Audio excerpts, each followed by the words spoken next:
Welcome to this year's final ASEN event.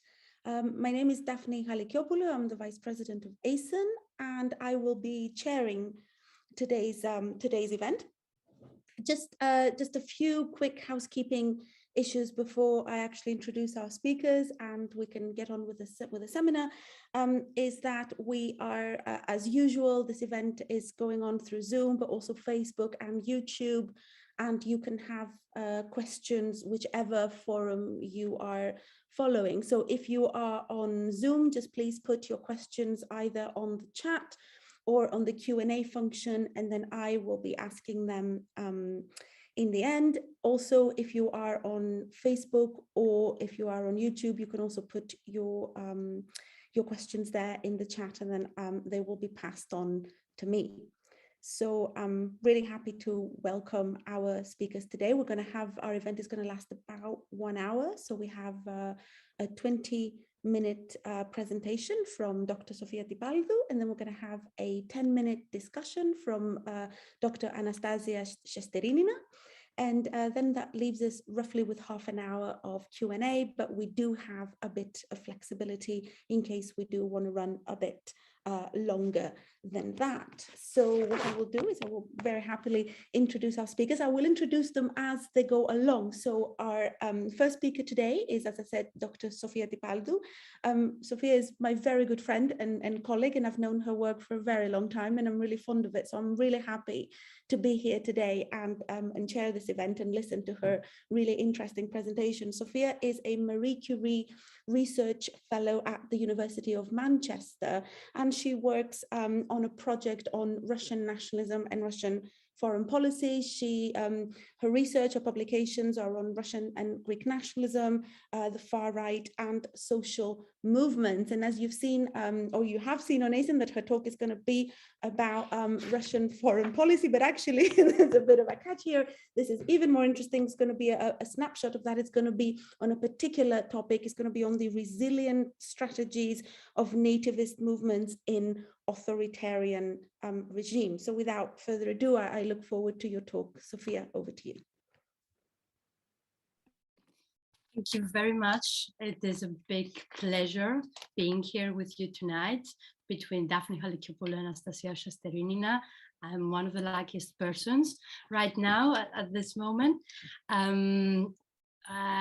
As Daphne just said, I will be presenting my latest research that is more focusing on the internal life of these movements. Right up to now, I've worked on how this nativist social movements have tried to influence the Russian foreign policy, especially with respect to the issue of Ukraine. But this one gets a little bit deeper and tries to grasp how these actors really managed to survive in such a difficult environment as Vladimir Putin's Russia. Let me now please share my screen so you can follow my PowerPoint.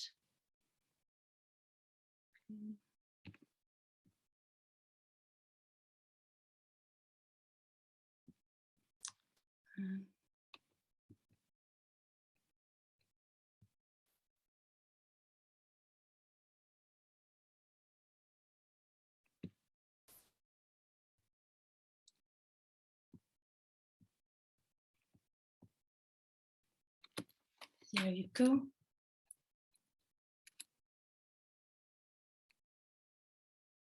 First of all, could you all, sorry, can you all see my screen? Oh, that's fantastic. Okay.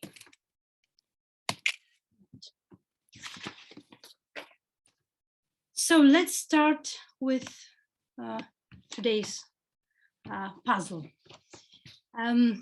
As research has already shown, protest not only is possible in authoritarian states, but it can take various forms, like, for instance, open revolt, covert resistance, violent mobilization, disguised collective action. However, most research on authoritarian states focuses on liberal social movements.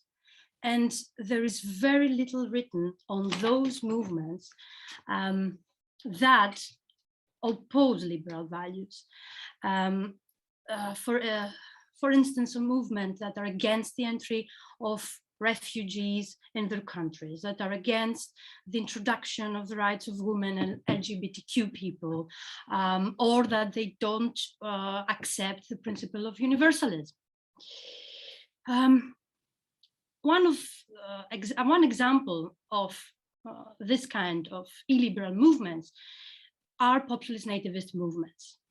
Movements that perceive foreigners as threats to both the socioeconomic status and the cultural way of life of the native population. So I part from a broader question. How do illiberal social movements manage to survive and mobilize in authoritarian settings? Let's bring now this to Russia.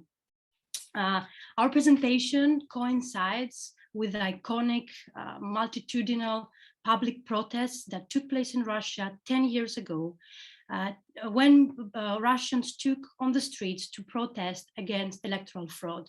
These were the biggest mobilizations that we have seen in post-communist Russia, and since then we haven't noticed anything near this scale. 1 month before the images that we all saw in the news, and that just because of the 10-year anniversary, some media also present pictures from what was then called the Snow Revolution in Russia. This was happening in Moscow.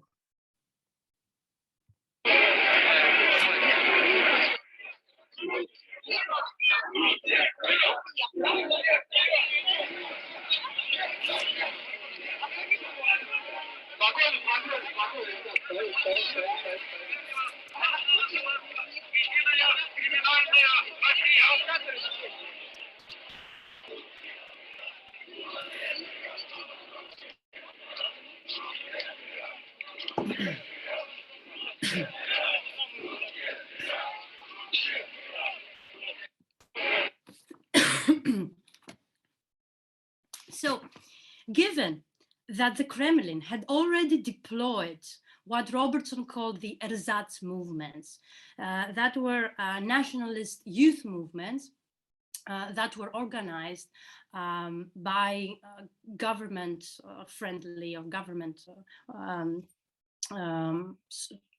to put it differently, to which the government had played a role in their organization, in order to be able to attract part of the nationalist vote, especially the younger vote. Such movements are, for instance, the Nashi and then the movements Moving Together. So how did Russian nativist organizations manage to go that far, to be able to organize protests in Moscow, to attract several thousands of people in the center of Moscow? This is a video that I have taken during the Russian march that was organized by what I call, the grassroots nativist organizations that have nothing to do with organizations that are friendly to the Kremlin, like the Nashis and the Moving Together. So this is the march of the opposition organization in Russia. Not only did they manage to organize and to hold the protest and to attract millions of people in Moscow and in different regions, but Russian nativists also managed to establish themselves as one of the major opposition forces in Putin's Russia, as we saw from the protest that happened 1 month after this video was taken. So they played a crucial role in the opposition's ability to challenge Vladimir Putin. And also, not only this, but also the Russian government has echoed the voice of nativists on various occasions. So how did this become possible? I will answer this question, or I answered these questions by conducting ethnographic fieldwork in Russia in the winter of 2011. I was lucky enough to be there when the anti-fraud protests were taking place, as I told you earlier. There was a unique moment because my interviewees were sharing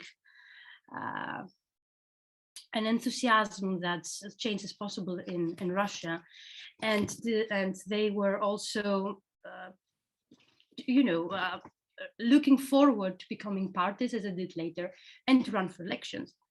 So I managed to interview 11 leaders of the most prominent nativist organizations in Russia at the time, and to conduct participant observation in their events. However, this enthusiasm soon finished when Ukraine happened, and the Russian administration started to press hard against the nativist opposition until it suffocated it. So I use social movement literature, especially political process theories, that take into account that the political environment shapes mobilization and its outcomes. They look at political opportunities, but they also, some of the studies look into an under-conceptualized critical ingredient of mobilization, the threats. Studies have shown that both material and physical threat can play a crucial role in the emergence of protest. Structural threats can drive social movement activity through the intensification of existing grievances and the creation of new ones. So they can act as negative conditions that increase the cost of collective action and deter protest. Threats trigger a mechanism of strategic adaptation in social movements. This is a self-conscious tactical revision that happens when social movements try to take advantage of political developments. This is a four-step mechanism. The first step is when the organization perceives the signal of a threat in the political environment. The second step is when the organization engages in self-evaluation to see how it's going to respond to this threat. The third step is that the organization changes its tactics in order to be able to take advantage of the opportunities or of the threats. And finally, the fourth step is when the organization implements the changed tactics. So this strategic adaptation can influence also inter-organizational relationships and can lead to the formation of coalitions. So what are coalitions? Coalitions are organizations of social movement organizations and networks that animate social movements and collective action more generally. The organizations participate in a coalition, and by doing so, they become densely connected and they can mutually identify their explicit opponents.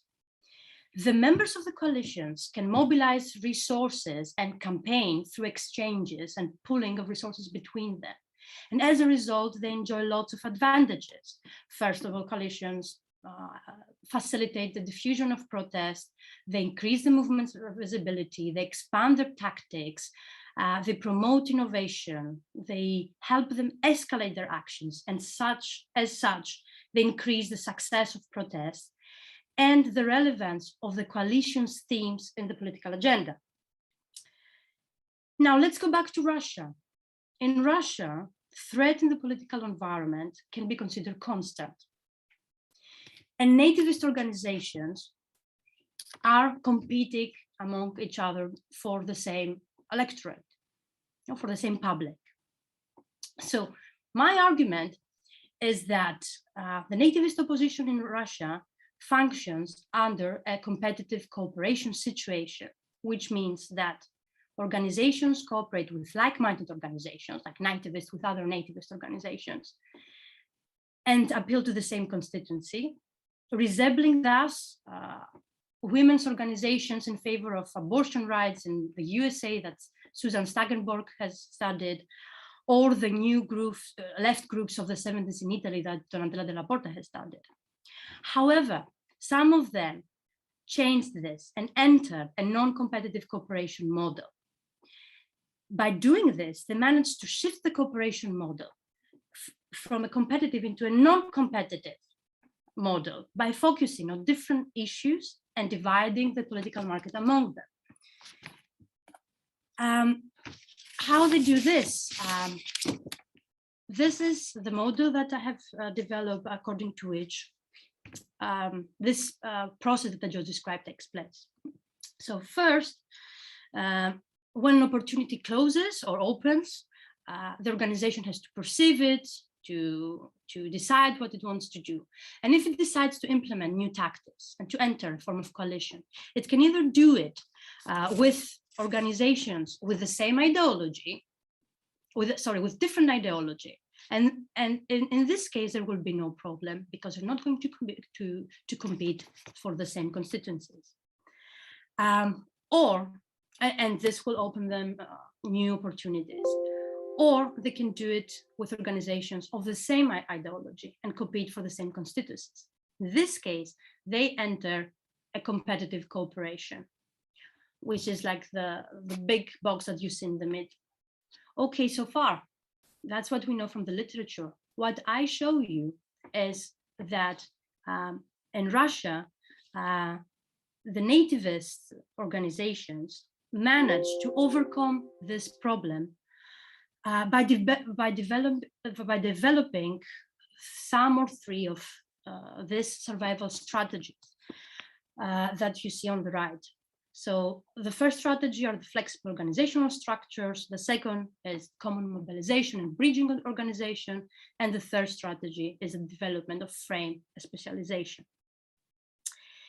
When they did that, they then entered into a regime of non-competitive cooperation that allowed them to join forces more easily, to mobilize, to spread their message to a wider audience, and to survive in such a challenging environment.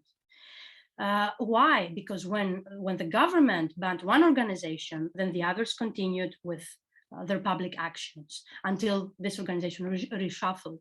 Or when one leader got arrested, then the leaders from other organizations took over in order to continue with their actions. And this non-competitive cooperation opened new survival and mobilization advantages, brought them survival and mobilization advantage to these organizations, and in turn, opened new opportunities for these organizations. Now, let's talk a little bit briefly about these survival strategies that the four movements that I'm going to talk to you about have developed.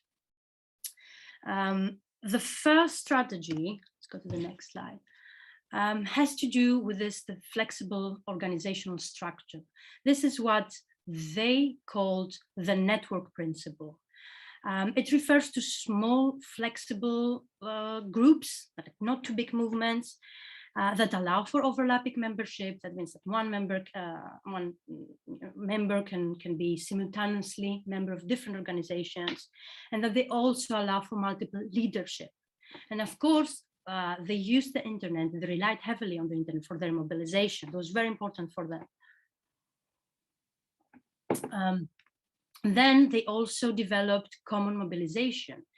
Altogether, they joined forces and they managed to organize some of the most important events organized by Russian nativists. The first one is the Russian March. We saw a video at the beginning from the Russian March of 2011. This is the biggest nationalist event that take place in Russia since 2005. With thousands of participants in hundreds of different cities. And this can be considered like the landmark event of Russian nationalists.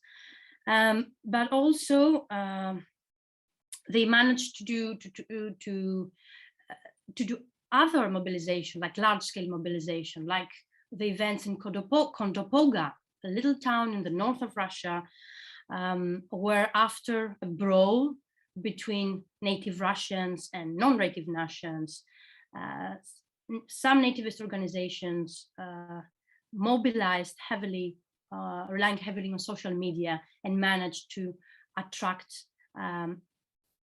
participants and nativist activists in the in the city to organize a people's protest, what it was called, and to incite a xenophobic brawl that resulted to the injury and the burning down of property of non-nativists, or what they perceived as non-native Russians.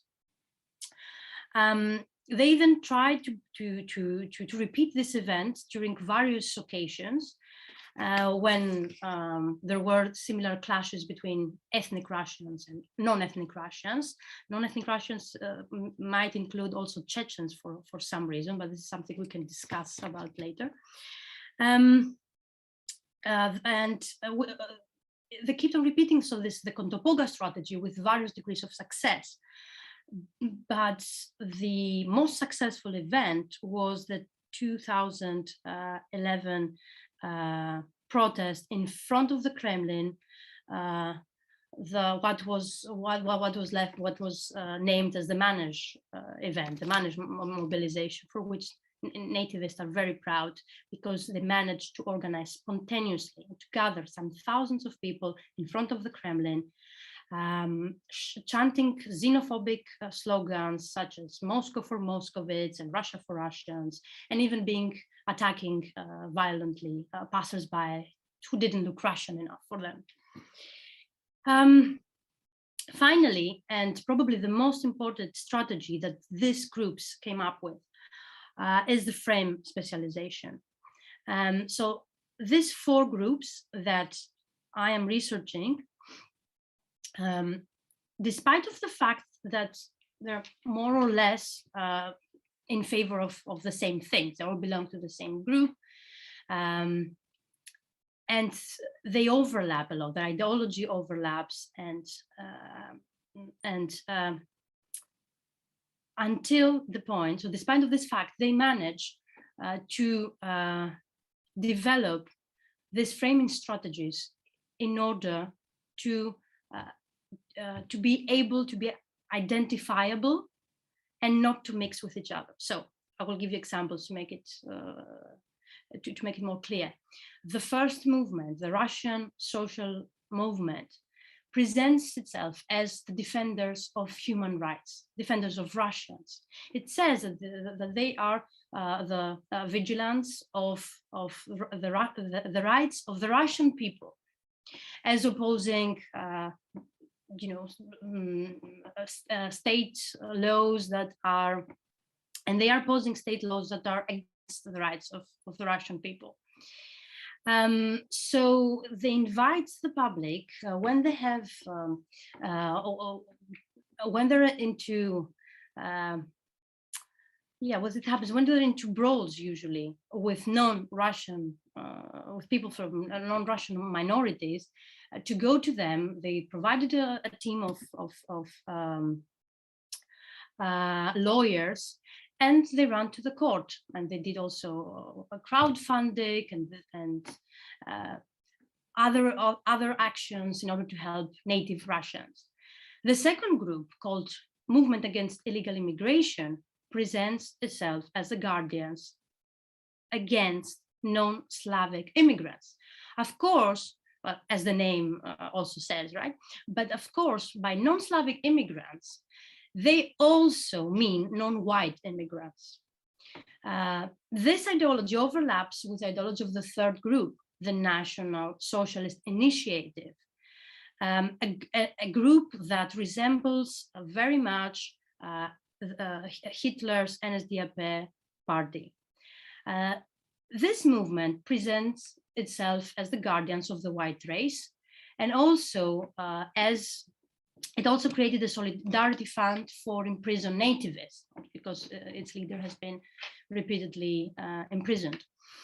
Finally, the fourth movement, called Russian All-National Union, presents itself as the keeper of traditional values. So it promotes family, religion, and pro-monarchic frames.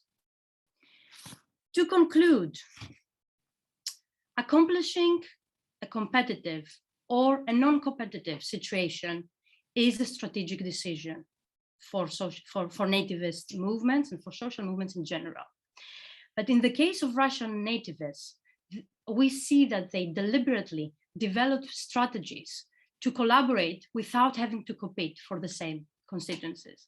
And as a result, they managed to survive longer, to establish themselves as one of the major opposition forces in Russia, and also to make their voice echoed by the Russian governments on various occasions. For example, in the first half of the 2000s, the government adopted more restrictive rules on immigration after what happened in Kotopoga. After the 2011-2012 anti-fraud protests, the Kremlin responded with a series of laws to promote traditional values. For instance, and the fight against alcoholism, respect for the elder and hierarchy. After the events of Crimea, the Russian political elite and the state television showed support for both ethnic nationalism and territorial irredentism. And it was especially the myth of the concept of Novorossiya that legitimized the insurgency that was also very much promoted in governmental circles and in the media. So by doing this, Russian nativists have introduced an innovation in the way that nativist movements organize. During the time of their cooperation, that the cooperation lasted, they resembled more the Italian political ecology groups, such as Liga Ambiente, or conservationist groups in Italy, such as Italia Nostra. And this slogan of theirs, all for one and one for all, that they're also chanting in Russian marches, is surprising for nativist movements, because what we see so far in the West is that far-right parties remain very small, have strict internal hierarchies, and a high level of member discipline. It also shows us, we also know that they more or less, they use the same frames as in the case of Germany. And this also shows us how far nativist movements can go in authoritarian states if they adopt strategies followed by progressive movement and democracies. Thank you so much. I stop here, and I'm looking very much forward to your comments.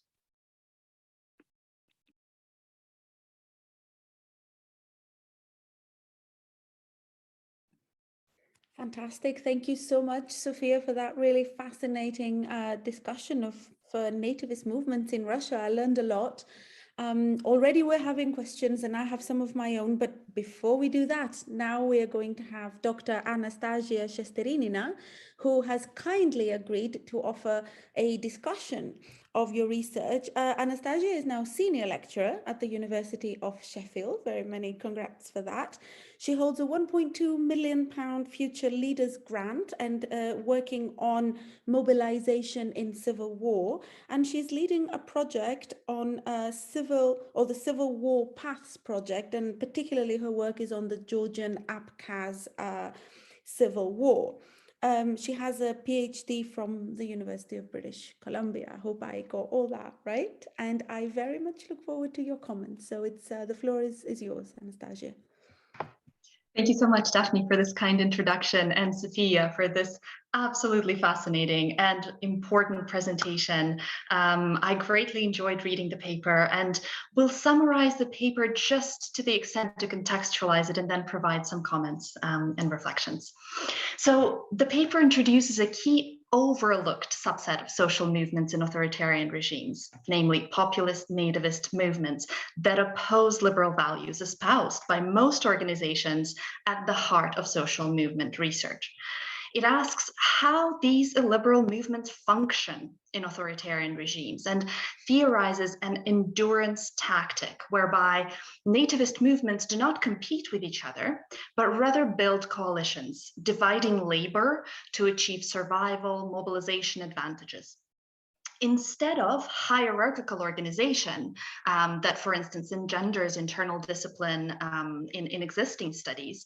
This is achieved instead through flexible organization, common mobilization, and frame specialization that Sofia outlined for us, and importantly, discovered through ethnographic fieldwork.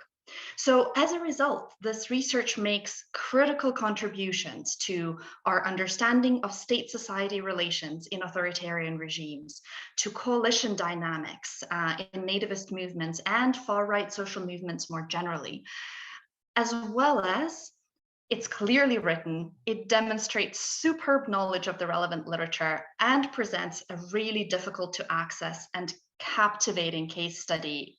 It's impossible to stop reading. So whenever the paper is out, I really encourage everybody to read it.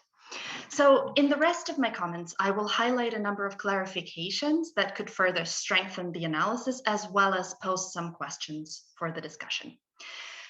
First, it would be useful to further clarify the scope of the study. This relates both to the setting in which this research applies, as well as to the organizations that the findings of this study can illuminate.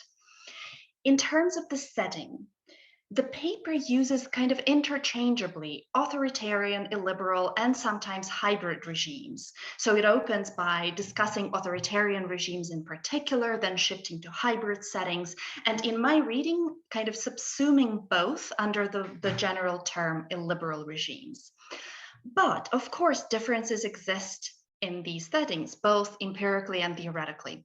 So the paper notes some of these differences. For example, suggesting that in hybrid regime, barriers to mobilization exist, but mobilizing structures are allowed to a certain extent, in contrast to authoritarian settings where such structures are not allowed.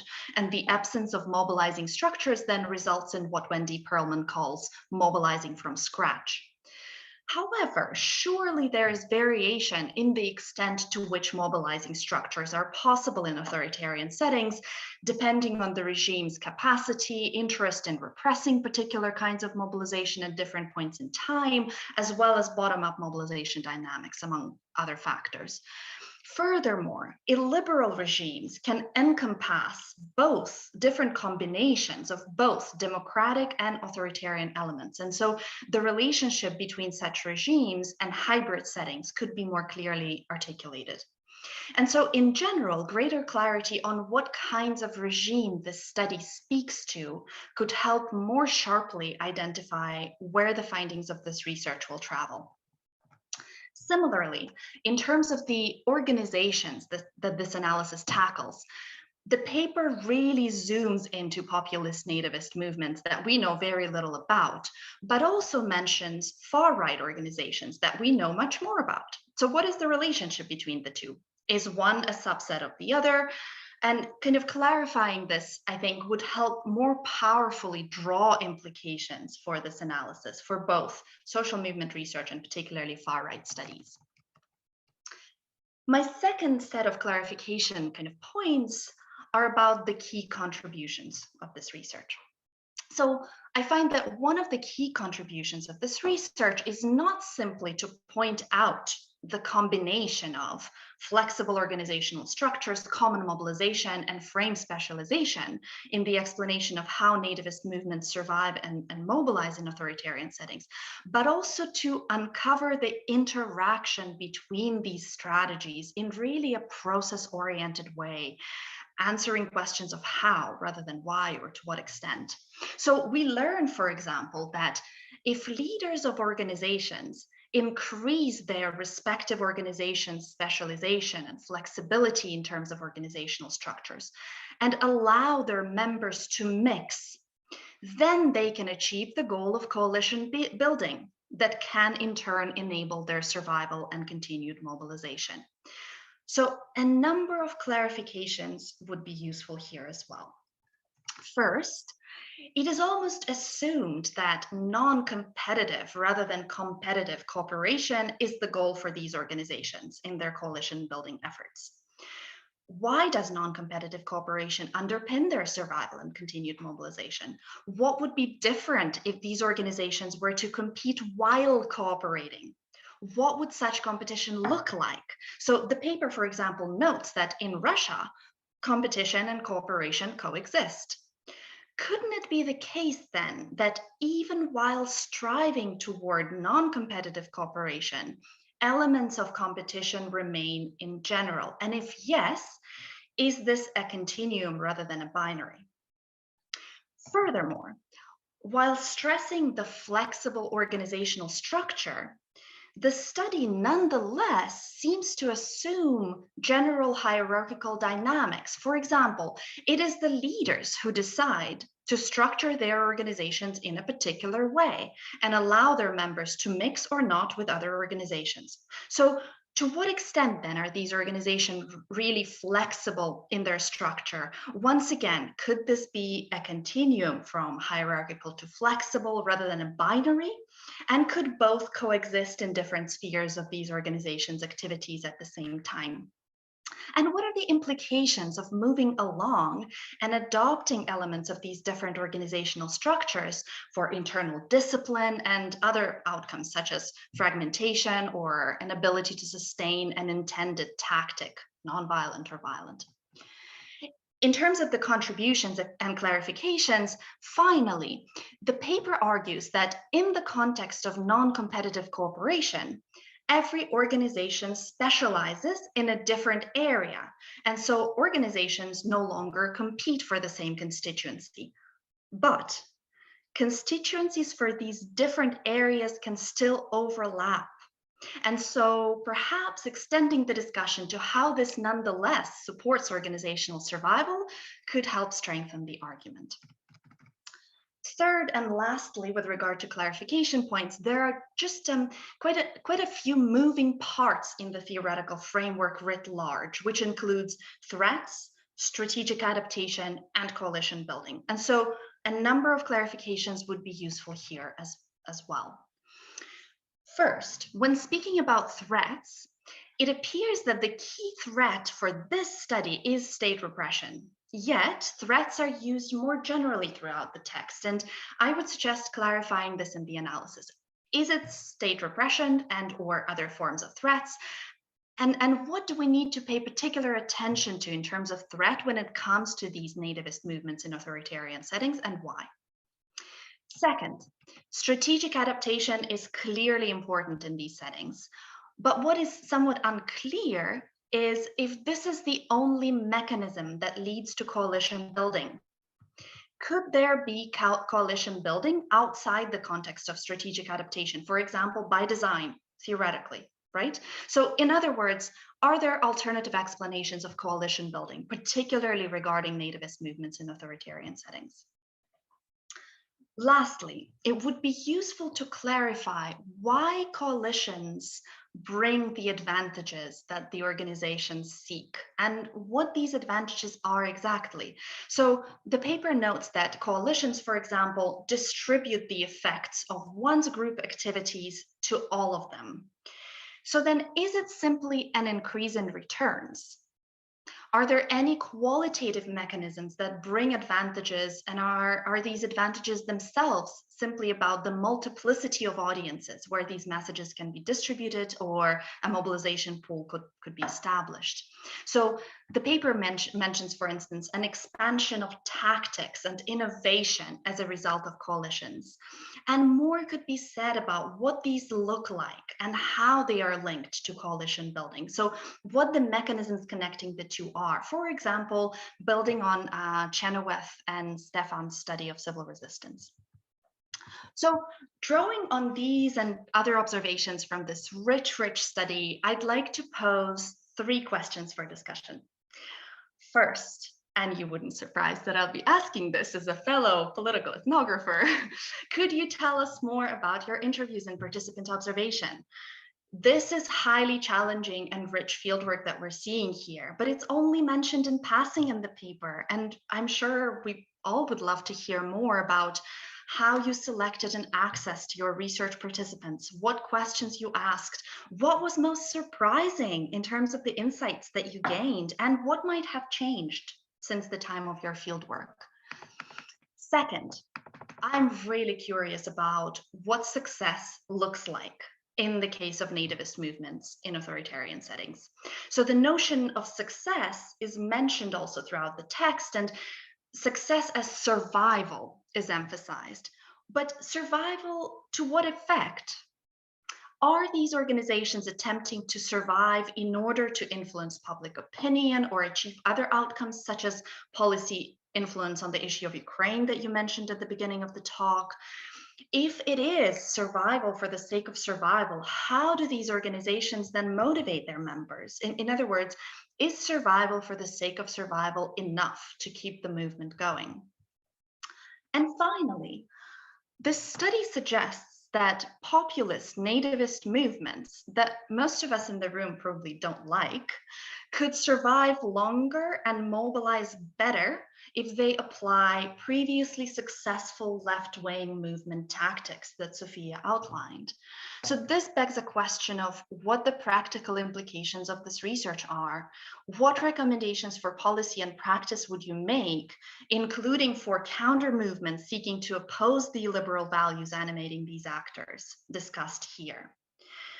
Very much looking forward to your answers. Thank you so much once again for this opportunity. Great work, Sofia. Looking forward to it being published. Thank you so much, Anastasia. I have to say, fascinating talk and fascinating response to the talk. So this is getting even more and more interesting. I think we have already actually a few questions as well from the audience. So perhaps why don't I give Sofia a chance to respond to Anastasia's questions? But if you'd like to do so concisely, and then we can also get to some, because we could be talking about this for hours and hours. Anastasia, fantastic comments. Thank you very much. I will go briefly to each of these questions and try to give some responses, because I could talk for another 20 minutes for each one of those. So let me start with my interviews and the participant observation and the field work I did in Russia. So the most tricky part back then was to access these groups. This happens everywhere, but it was back in Russia in the 2011s with organizations of nationalist ideology. Being a female Western scholar was particularly tricky.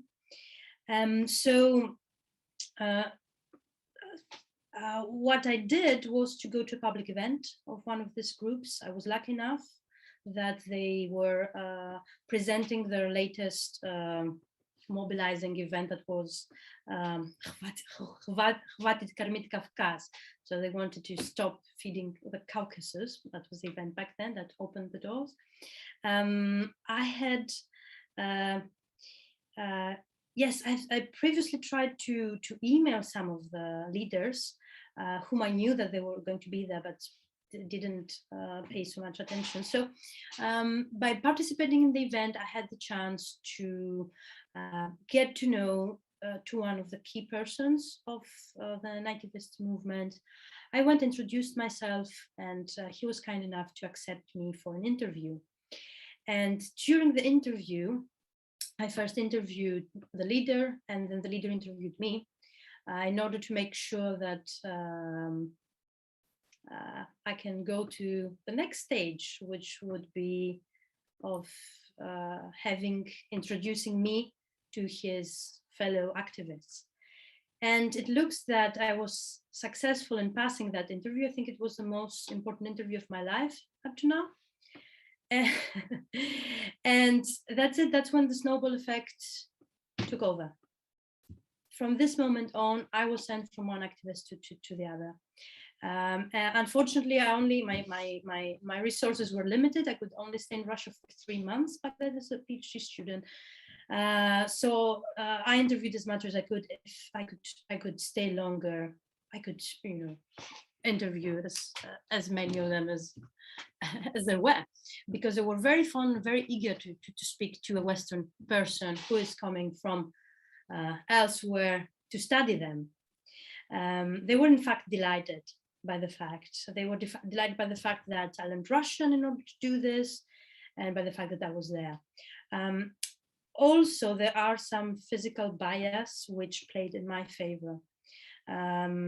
You can look my gender, my color, the religion of my home country, Greece, Orthodox, and I felt an affinity to their religion. All these were factors beyond my control that played in my favor. Back then, something to be taken into consideration when we do discuss about field work in this kind of settings. I did them various questions about their motives of mobilizing, of getting into the opposition, about why they do it. That was one of the things that intrigued me. Why do people do this? Like, the stakes are very high. It's very difficult to be there. Back then, yeah, some of them were already imprisoned because of their activity. Others had lots of encounters with the authorities. Well, one day before I left, I was offered to interview someone who was unknown by then, by my last respondent, who was Big Fish.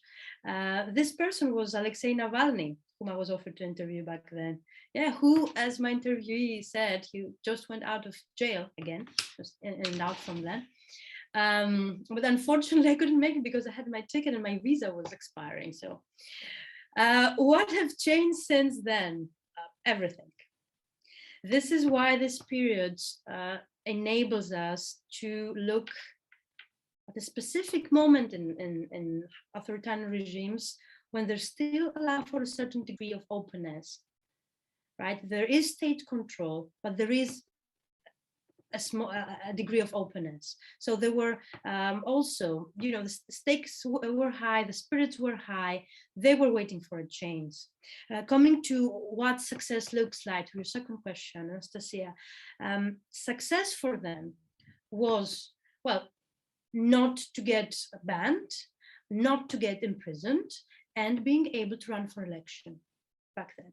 And it did happen some months after that, when the electoral law became a little bit more flexible, they did register or try to register political parties. I mean, bigger coalitions tried to run for election.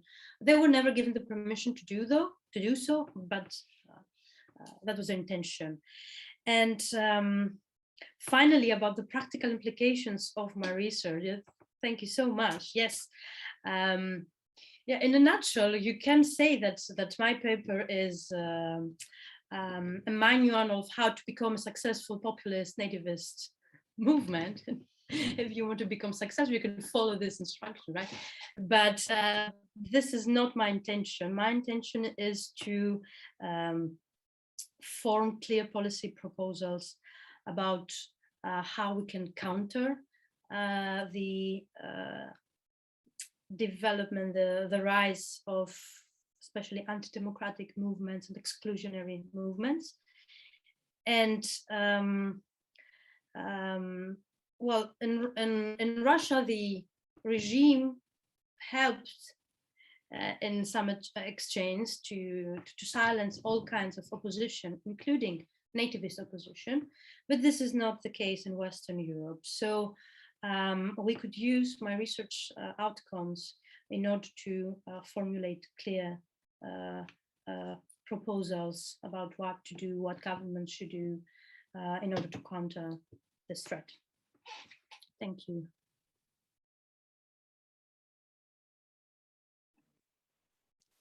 Thank you, Sofia. So we have quite a few questions, but I'm going to actually abuse my question as chair and ask you a very quick one, because it's very much related to Anastasia's question before I get on to the questions from the audience. So I think as Anastasia was talking, your comment about success struck me, because that is one of the notes that I had myself made here. But I want to flip this around a bit and ask, I was thinking when you were presenting about success. And so my question is, how do you contrast these successful cases to what could be a failed case? And maybe that question comes from my ignorance of, I admit I don't know much about this topic, but surely if these cases are successful, what are the ones that didn't make it? What do they look like, right? So what if success is just simply not being banned? I mean, is that enough to be successful? And is it just the fact that they just protested a bit outside? I mean, you know, does that make them successful? But the question, the methodological question that kind of stems from that is, if, or have you looked at the failed cases? And if not, how have you eliminated other potential explanations to come up with the idea that it is indeed the strategies that are causing this rather than something else?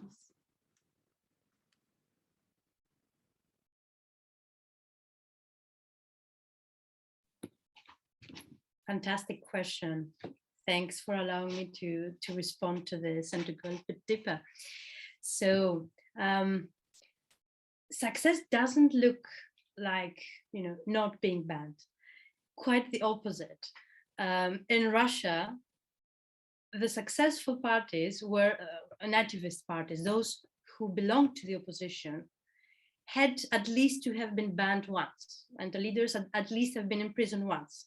Otherwise, they are suspected to be too close to the government. So success, yeah, looks like mobilizing big crowds of people. Yes, absolutely. What a failed case would look like. So a failed case, which I'm not including in my sample at least, would be one of those who are too close to the Kremlin.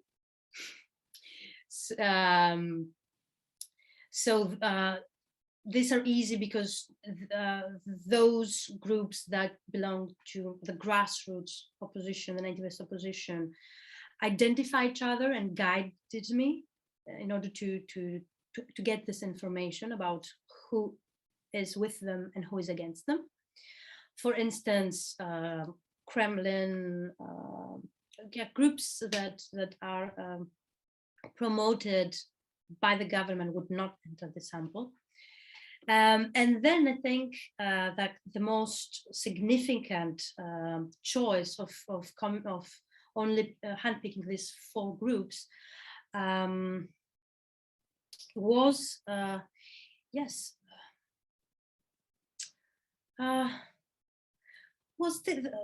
fact, yeah, that they were recognized as the most important part of the opposition, not only among themselves, but also from scholars of Russian nationalism, also from the watchdogs of nationalism in Russia. But more significantly, we have seen them taking the stage during the 2011-2012 anti-fraud protests. So many of my respondents were those who addressed the crowds up in the Podium. And this is one of the confirmations that I took like the right sample. So if I've looked, yes, of course I've looked at failed cases, and I do not include movements that are very small, that did not manage to have branches in many cities, and whose discourse did not travel that far as they did. This is the short answer. I will stop here, and I will leave it to the audience if they want me to go deeper in this question. Thank you so much. Thank you, Sofia, and I shall now do my duty as chair and read out the other questions that we have. How about I go for them? I'll ask the questions individually. I'll ask you one question and then I'll read out the other one. So from Fatih, we have, thank you so much, Sofia. Is there a connection between these white supremacists and the ones who supported Trump and breached the Capitol Hill?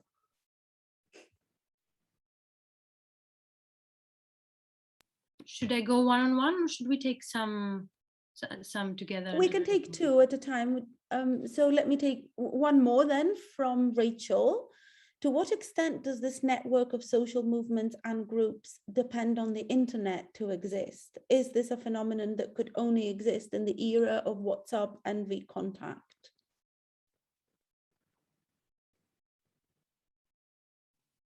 Very good questions and interrelated.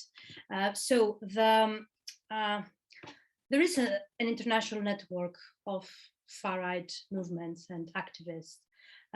We know this by the fact that they invite speakers from different countries to their events, to some conferences they organize, and again, some, there are interconnections. Of course, we're living in the globalized world. You cannot wait or assume that the nativist movements in whatever country, even in an authoritarian country, can be cut off from the rest of the world. So also in talking about the Trump case, I'm not very much aware about their precise relations to American nativist groups, because this goes a little bit beyond the scope of my research.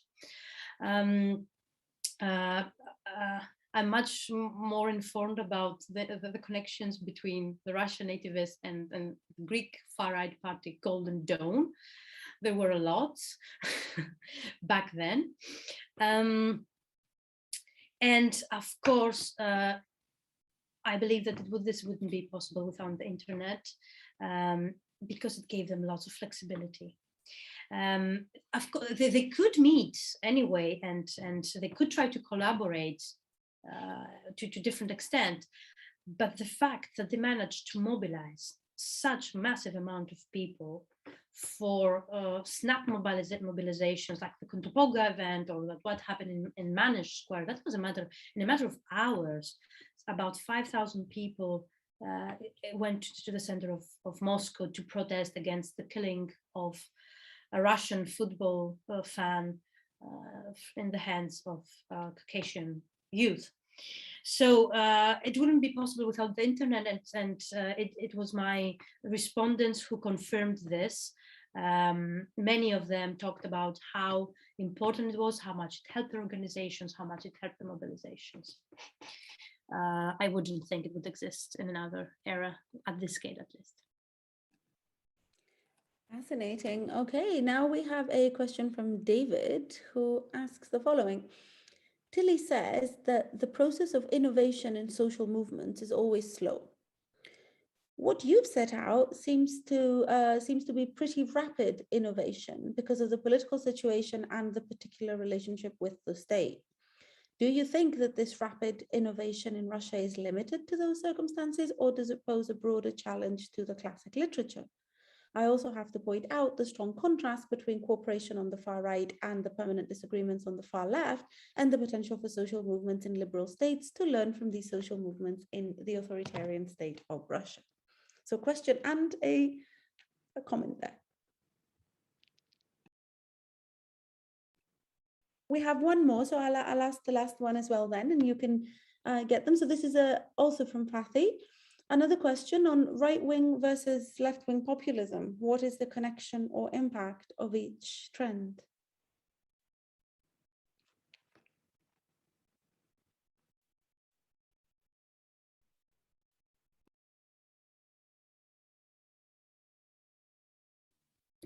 Yes, oh, thank you so much. This are very good points, both of them. So let's start with the first question about the fact that it is a pretty rapid innovation. I wouldn't say, I might have presented it as a pretty rapid innovation, but you have to take into consideration that this all happened within a course of 20 to 30 years, because it didn't start in 2011, it started before. It actually started at the end of the Soviet period. The majority of the activists that I'm researching have started mobilizing in the nationalist milieu back then of the Soviet Union, in what was the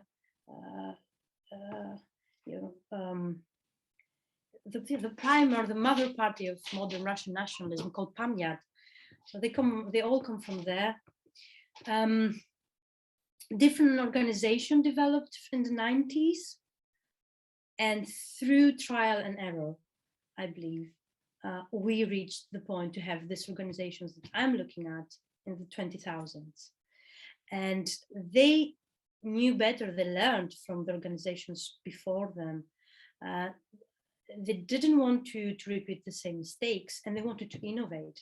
So the fact, for example, that it didn't rely on hierarchic structures as the movements that they were participating in the 90s is one of the innovations that they introduced in order to be able to reach wider audience, for instance.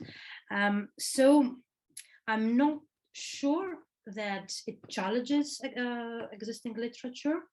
However, thank you very much for this opportunity to clarify this, and for giving me this idea to include also what you just asked in the final paper. About the left-wing populist movement, thank you so much. About their connection between the right-wing and the left-wing populism. The populism remains the same. What differs is how they see the rest of the world, how they see others, how do they accept the principles of universalism in the end. So there is a big difference between the two, and it's very interesting that you mentioned it, because I'm working on a paper precisely comparing the right-wing populism of the Greek Golden Dawn and the left-wing populism of the Spanish Podemos. So stay tuned for more ASEN events that will go deeper in this issue. Thank you so much. Fantastic, Sofia.